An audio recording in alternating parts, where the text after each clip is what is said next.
let's get to another amazing macadamia nut granola. That's gonna be homemade, delicious, spectacular. Your whole house is going to smell fantastic. Vamos.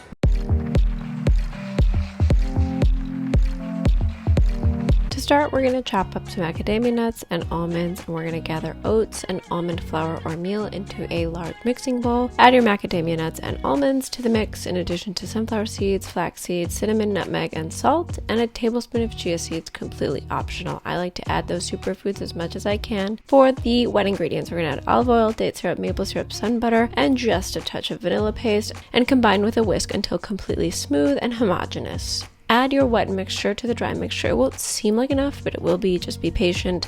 Use a spatula and combine until everything is completely saturated with the wet mixture.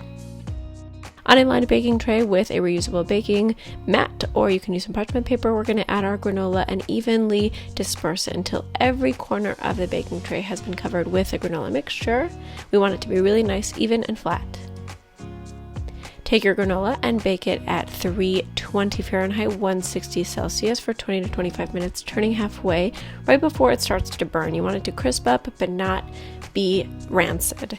After this, it will be a dark brown color, and you want it to cool completely on the baking tray because this will ensure that the granola is crisp and crunchy. I like to tap mine with the end of a spatula to make sure it has a nice sound to it, a little bit tough. This is when you know that the granola has baked properly. You can then crumble the granola to the desired size of granola that you prefer and store in a mason jar for a week at room temperature, or you can freeze it for 6 to 8 months or in the fridge for about a month.